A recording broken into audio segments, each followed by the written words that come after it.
July 1943. The fields of western Russia rumble with the sound of engines, guns, and thunder. 2 million men, 6,000 tanks, and 5,000 aircraft converge in the largest tank battle in history. The Battle of Kursk. It was not just a clash of armies, but a clash of strategies, technologies, and ideologies. The Wehrmacht sought redemption after Stalingrad. The Red Army sought revenge and survival. Kursk would decide who would hold the initiative for the rest of the war. After the disaster at Stalingrad, Germany's Eastern Front was broken but not defeated. Hitler was desperate for a victory to restore morale and confidence, both at home and within the army. His generals proposed a daring counterattack to pinch off the Kursk salient, a massive Soviet bulge stretching into German lines. The plan was Operation Citadel, a double-pincer strike that would trap and destroy Soviet forces in the salient. Hitler called it the last great offensive in the East. The Soviets knew what was coming. Thanks to excellent intelligence, from spies, partisans, and intercepted communications, Stalin and his generals were fully aware of the German plan. They made a crucial decision. Instead of attacking first, they would let the Germans come to them. The Red Army built one of the most formidable defensive networks in history. Thousands of kilometers of trenches, minefields, anti-tank ditches, artillery positions, and fortified strongpoints. Kursk became a fortress. On July 5, 1943, at 4:30 a.m., the German artillery opened fire. The offensive began. From the north, General Model's 9th Army struck toward Oboyan. From the south, General Hother's 4th Panzer Army and Hauser's 2 SS Panzer Corps advanced toward Prokhorovka. It was a storm of steel, tanks, assault guns, and aircraft moving in endless waves. But every meter was mined, trapped, and defended. The Germans unleashed their newest and most feared machines. Tiger and Panther tanks, along with the Ferdinand tank destroyer. Heavily armed with high-velocity 88mm guns, they could destroy Soviet tanks at long range. But they came with problems: mechanical breakdowns, poor mobility, and fuel shortages. Many Panthers were lost to fires before they even reached the battlefield. The Germans had technological superiority, but the Soviets had preparation and numbers. Soviet defenses were built layer upon layer.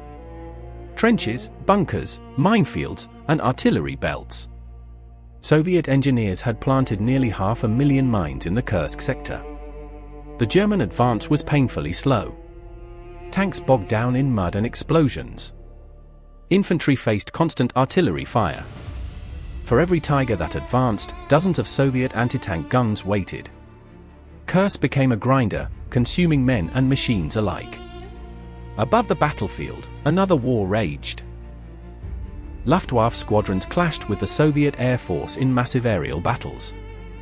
Dive bombers attacked Soviet armor, while Yak and Lars 5 fighters hunted them down. The skies were filled with smoke trails and wreckage. Despite Germany's skilled pilots, Soviet numbers and growing air superiority began to turn the tide.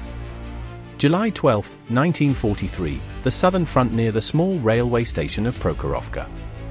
Here, one of the largest armored clashes in history erupted. Over 1,200 tanks and self-propelled guns fought in a chaotic melee across fields of smoke and fire. Soviet T-34s charged at close range to neutralize the Tiger's long-range advantage. The result was apocalyptic: tanks colliding, burning, exploding. Both sides suffered enormous losses, but the German advance was stopped. After Prokhorovka, Hitler realized Operation Citadel had failed. Allied landings in Sicily forced him to divert forces to the west. The initiative on the Eastern Front passed permanently to the Soviet Union. Kursk was one of the bloodiest battles of World War II. The Germans lost over 200,000 men and more than 1,000 tanks. Soviet losses were even greater: 250,000 casualties and thousands of tanks destroyed. Villages were obliterated, civilians killed, entire landscapes turned into blackened ruins. But for the Soviets, the price was worth it. The road to Berlin had begun. The Battle of Kursk marked the end of German offensive power in the east. From this point onward, the Wehrmacht was on the defensive. Soviet armies advanced relentlessly westward, through Ukraine, Poland, and into Germany itself. For the Germans, Kursk was the last time they could choose where to fight. For the Soviets, it was the beginning of victory. The Battle of Kursk was not only a military contest. It was a confrontation of will, industry, and ideology. The Soviet Union outproduced, outplanned, and outlasted Nazi Germany. The battle proved that technology alone cannot win a war without logistics, intelligence, and resilience. Kursk was the moment the tide of World War II turned irreversibly in the East. A true clash of the titans.